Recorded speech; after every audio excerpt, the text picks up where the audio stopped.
Welcome to study channel. मेरा नाम है मोहम्मद कैसर। बीपीएससी टीआरई 3 के लिए परीक्षा 15 और 16 मार्च को होने जा रही है। बहुत सारे स्टूडेंट लगातार कमेंट कर रहे हैं, पूछ रहे हैं कि टीआरई 3 का आप एक एक्सपेक्टेड कट ऑफ बता दीजिए, कितने नंबर तक यदि हम पाएँ तो हमारी नौकरी फिक्स हो जाएगी, हमारी नौकरी पक्की हो जाएगी। बात करेंगे इसी बिंदु पर, लास्ट तक बने रहिएगा। इस बार दोस्तों जो आवेदन आए हैं वो टीआरई 1 और टीआरई 2 की तुलना में कम आए हैं, ये सबको पता है। प्राथमिक की बात करते हैं सबसे पहले। 28,026 सीटें हैं इस बार। 1,60,644 आवेदन आए हैं। एक सीट पर 6 अभ्यर्थियों से कम का फाइट है, ठीक है। 5.25 के आसपास एक सीट पर फाइट है, ये आप देख सकते हैं। इसी के साथ साथ मध्य विद्यालय 6 to 8 में 19,645 सीट हैं। आवेदन आया 2,13,940, यानी कि यहाँ पर लगभग 11 छात्रों की फाइट है एक सीट पर। सबसे ज़्यादा कंपटीशन इस बार 6 to 8 में ही देखने को मिल रहा है। इसके बाद 9-10 में कंपटीशन है। 16,970 सीटें हैं। 1,44,735 आवेदन आए हैं। 8.5 की फाइट है एक सीट पर। सबसे कम फाइट है उच्च माध्यमिक में, यानी 11-12 में। यहाँ पर 22,373 सीटें हैं। आवेदन 61,986 ही सिर्फ आए हैं और 2.7 का फाइट है एक सीट पर। अभी उच्च माध्यमिक की परीक्षा तारीखों के बारे में नहीं बताया गया कब एग्ज़ाम होगा। इसके अलावा 1 to 5, 6 to 8, 9-10 का ऑफिशियल एग्ज़ाम डेट आ गया है। 7 मार्च से एडमिट कार्ड भी आप डाउनलोड कर सकते हैं। तो टोटल यहाँ पर सीटें हैं 87,700। आवेदन है 5,81,305। 6.5 का एवरेज फाइट है इस बार टीआरई 3 में। एक बात का ध्यान रखना है आपको कि ये जो आप कुल आवेदन देख रहे हैं, इसमें ऐसे भी छात्र हैं जिन्होंने एक से अधिक पोस्ट के लिए फॉर्म भरा है।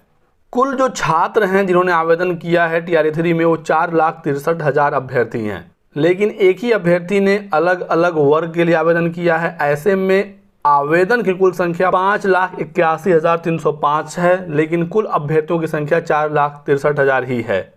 यानी कि 1 लाख से अधिक सीटें ऐसी हैं जो मल्टीपल आवेदन की वजह से हमें दिख रही हैं। ये जो मल्टीपल आवेदन है, इसकी वजह से बहुत सारी सीटें भी खराब होती हैं बीपीएससी की। टीआरई 1 और टीआरई 2 में हमने देखा था कि एक से अधिक सीट पर अभ्यर्थी जब क्वालिफाई हो जाता है तो उन सीटों पर बाद में नौकरी मिलती ही नहीं है, वेटिंग वगैरह भी कुछ भी नहीं जारी हो रहा है और वो सीटें खराब हो जा रही हैं। फिर उसे ही अगली भर्ती में जोड़ दिया जा रहा है, जिसकी वजह से बार बार भर्ती तो निकल रही है, बड़ी बड़ी भर्तियां हमें दिख रही हैं, लेकिन एक्चुअल में कितने पद भर रहे हैं भर्ती में, ये भी काफ़ी ज़्यादा इम्पोर्टेंट होता है। अब होता ये है कि मान लीजिए किसी छात्र ने बीएड बीटीसी दोनों किया हुआ है, वो प्राइमरी में भी क्वालिफाई हो जाएगा, 6 to 8 में भी क्वालिफाई हो जाएगा। जो अच्छे छात्र होते हैं, बहुत सारे बच्चे 6 to 8 में सीटेट पेपर 2 के आधार पर आवेदन करते हैं, स्टेट भी उनका है तो वो माध्यमिक में आवेदन कर लेंगे, पीजी भी है, स्टेट पेपर 2 है, उच्च माध्यमिक में भी आवेदन करते हैं। जो अच्छे बच्चे हर जगह सेलेक्ट हो जाते हैं, ज्वाइन तो वो कहीं एक ही जगह करेगा, बाकी की जो सीटें खाली रह जाती हैं फिर उस पर दूसरे अभ्यर्थियों को मौका मिलना चाहिए जो उस मेरिट में आता हो, लेकिन ये मौका मिल नहीं रहा है, जिसकी वजह से काफ़ी ज़्यादा नुकसान हो रहा है छात्रों का और इसकी वजह से कट ऑफ भी हाई चला जाता है। इस पर बीपीएससी और शिक्षा विभाग को ध्यान देने की आवश्यकता है कि टीआरई 3 में ऐसा ना हो। हालांकि टीआरई 1 टीआरई 2 में तो सीटें मल्टीपल रिजल्ट की वजह से काफ़ी ज़्यादा रिक्त रह गई थी, जिसे बाद में भरा नहीं गया था। तो ये चीज़ है, आप ध्यान रखिएगा। ये मत सोचिएगा कि कट ऑफ बहुत कम चला जाएगा, क्योंकि आवेदन कम है टीआरई 1 टीआरई 2 की तुलना में। क्योंकि दोस्तों बहुत सारे फैक्टर होते हैं कट ऑफ डिसाइड करने में। सबसे बड़ा फैक्टर तो परीक्षा का लेवल होगा, क्वेश्चन किस स्तर का पूछा गया है, ये सबसे बड़ा फैक्टर होगा, जो कि अभी हमें पता नहीं है। एग्ज़ाम हो जाएगा तो ही इसके बारे में जानकारी होगी। तो अभी कट ऑफ को प्रेडिक्ट कर पाना बिल्कुल भी पॉसिबल नहीं है। फिर भी मैं आपको एक टारगेट यहाँ पर दे सकता हूँ, कट ऑफ तो नहीं, लेकिन मैं टारगेट आपको जरूर दे सकता हूं कि आपका कितना नंबर है तो आप सेफ माने जाएंगे। टीआरई 1 में प्राइमरी के लगभग 80,000 सीट थी, इस बार 28,000 सीटें हैं।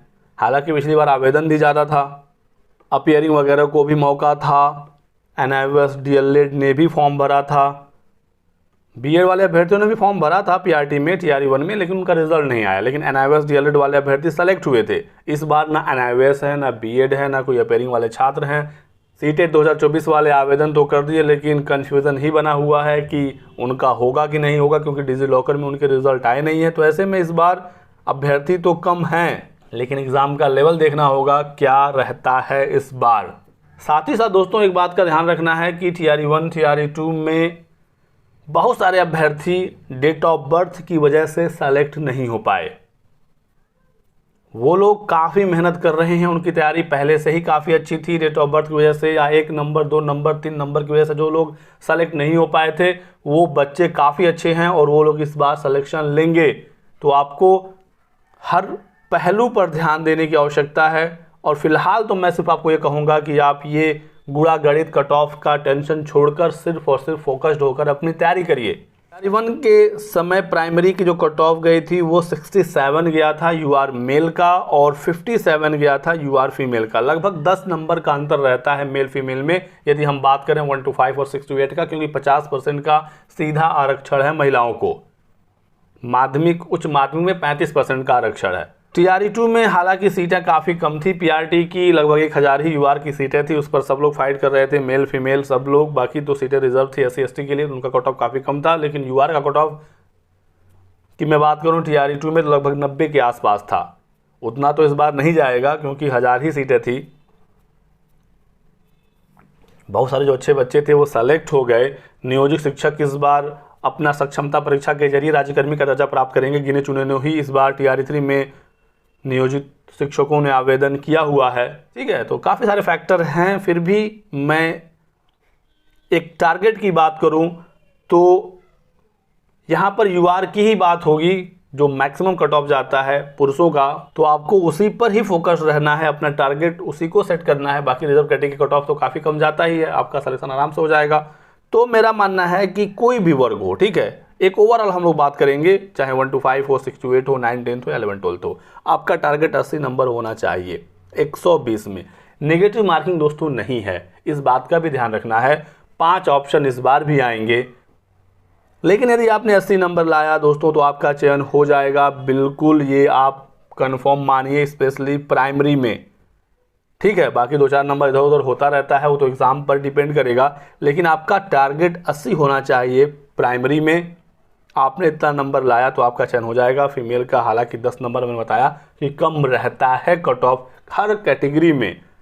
6 to 8 का जो कंपटीशन है वो इस बार काफ़ी ज़्यादा है, लगभग 11 बच्चे फाइट कर रहे हैं एक सीट पर। यहाँ पर भी टारगेट आपका 80 ही होना चाहिए, 80 प्लस आप स्कोर करिएगा। प्राइमरी का 80 के अंदर में हो जाएगा, लेकिन 6 to 8 में आपका टारगेट 80 प्लस ही होना चाहिए। अभी हमें विषयवार भी संख्या नहीं पता है, विषयवार रिक्तियाँ तो बताया ही है BPSC ने, लेकिन विषयवार कितने आवेदन हुए हैं ये अभी क्लियर नहीं है। एक सीट पर 11 की फाइट है ओवरऑल, तो 80 प्लस का 6 to 8 में आपका टारगेट होना चाहिए। ऐसे ही माध्यमिक उच्च माध्यमिक का भी है, हालांकि उच्च माध्यमिक में इस बार कंपटीशन काफ़ी ज़्यादा कम है, क्योंकि एस्टेट 2024 को मौका मिला नहीं, इसी वजह से एक सीट पर 3 से भी कम की फाइट है उच्च माध्यमिक में। तो आप लोग बहुत ज़्यादा परेशान मत होइए, इस बार 2 जो भर्तियां हुई हैं उससे तो कम कंपटीशन है ही है। कई सालों से तैयारी कर रहे थे, काफ़ी मेहनत कर रहे थे, वो लोग चयनित हो चुके हैं। जो लोग रह गए थे, जो लोग बचे हुए थे, मेहनत कर रहे हैं, उन लोगों का इस बार हो जाना है। लेकिन जो लोग कह रहे हैं कि कट ऑफ बहुत ज़्यादा जाएगा, बहुत ज़्यादा जाएगा, तो ऐसा नहीं है, क्योंकि अपेयरिंग को मौका नहीं है। BEd DLEd CTET estate, primary main IVS नहीं है, BEd नहीं है, नियोजित शिक्षकों का सक्षमता परीक्षा हो रहा है। लेकिन मैं एक टारगेट की बात कर रहा हूँ कि 80 के आसपास आपका टारगेट होना चाहिए। लेकिन जो लोग ये कह रहे हैं कि बहुत कम जाएगा, बहुत कम जाएगा, तो ऐसा भी नहीं है दोस्तों, क्योंकि पिछली 2 भर्तियों में बहुत सारे बच्चे कुछ कुछ नंबरों से रह गए थे। बहुत सारे बच्चों ने नहीं आवेदन किया था TRE 1 TRE 2 में, वो लोग नहीं समझ पाए BPSC को। ज़्यादा स्टेट वाले जो छात्र थे वो बिहार की भर्ती में ज़्यादा इंटरेस्टेड नहीं थे, लेकिन अब वो लोग इंटरेस्टेड हो रहे हैं, देख रहे हैं किस प्रकार से BPSC पारदर्शी तरीके से कम समय में भर्ती को पूरा कर रही है। कहीं से कोई धांधली नहीं, कहीं से कोई शिकायत नहीं, तो कुछ अच्छे बच्चे बाहर से भी आ रहे हैं। हमें दोनों पहलुओं को लेकर चलना है।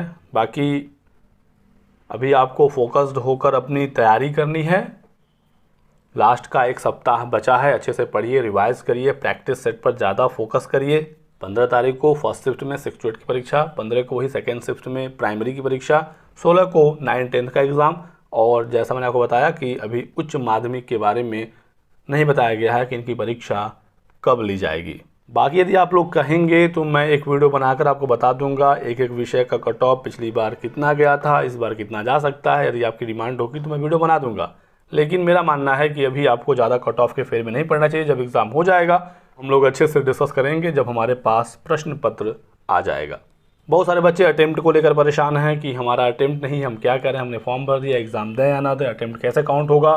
तो दोस्तों यदि आप अटेम्प्ट को लेकर परेशान हैं तो अगली बार कंपटीशन काफ़ी ज़्यादा बढ़ जाएगा। यदि आप इस बार एलिजिबल थे, आवेदन किया है, आपका ठीक ठाक तैयारी भी है, तो आपको परीक्षा देना चाहिए। हालांकि फ़िलहाल अभी अटेम्प्ट 3 ही है। सक्षमता परीक्षा में 3 से 5 किया गया है, बीपीएससी तैयारी में भी अटेम्प्ट 3 ही है। तो मे भी आगे चलकर ये बढ़ जाए, बढ़ने के चांसेस काफ़ी ज़्यादा हैं, लेकिन अभी तक इसका ऐलान नहीं हुआ है। अटेम्प्ट कैसे काउंट होगा ये भी आप समझिएगा। एक नोटिफिकेशन से एक बार की गिनती नहीं होगी, हर वर्ग में आप 3 बार परीक्षा दे सकते हैं। जैसे आप 3 बार प्राइमरी का एग्जाम दे सकते हैं, 3 बार 6 to 8 का, 3 बार 9, 10 का और 3 बार 11, 12 का। ऐसा नहीं है कि आपने TRE 1, TRE 2, TRE 3 में तीनों बार आपने प्राइमरी का एग्ज़ाम दे लिया तो जो अगस्त वाली भर्ती आएगी उसमें आप 6 to 8 में आवेदन ही नहीं कर पाएंगे। ऐसा नहीं, आपका प्राइमरी का अटेम्प्ट खत्म हुआ, 6 to 8 में भी आपके पास 3 अटेम्प्ट बचे हुए हैं। ऐसे ही माध्यमिक और उच्च माध्यमिक का भी अटेम्प्ट काउंट किया जाएगा। जब सक्षमता परीक्षा में 3 से 5 अटेम्प्ट बढ़ाया गया है तो चांसेस पूरे हैं कि TRE में भी ये बढ़ाया जाएगा। ऑफिशियल ऐलान का हमें भी इंतज़ार है। फिलहाल जो अपडेट है मैंने आपको जानकारी दे दी। जो बच्चे पूछ रहे हैं कि हमने फॉर्म तो भर दिया, हम परीक्षा दें या ना दें, क्या हमारा अटेम्प्ट काउंट हो जाएगा, तो मुझे लगता है कि अटेम्प्ट आपका काउंट नहीं होगा जब तक कि आप एग्ज़ाम में नहीं बैठते। अटेम्प्ट का मतलब ही है कि आप पेपर में बैठे, आपने अटेम्प्ट किया। बाकी आपके और भी कोई डाउट हो, सवाल हो तो आप हमसे पूछ सकते हैं कमेंट सेक्शन में। वीडियो को लाइक करिएगा, चैनल को सब्सक्राइब कर लें और हमारे साथ बने रहें। Thanks for watching.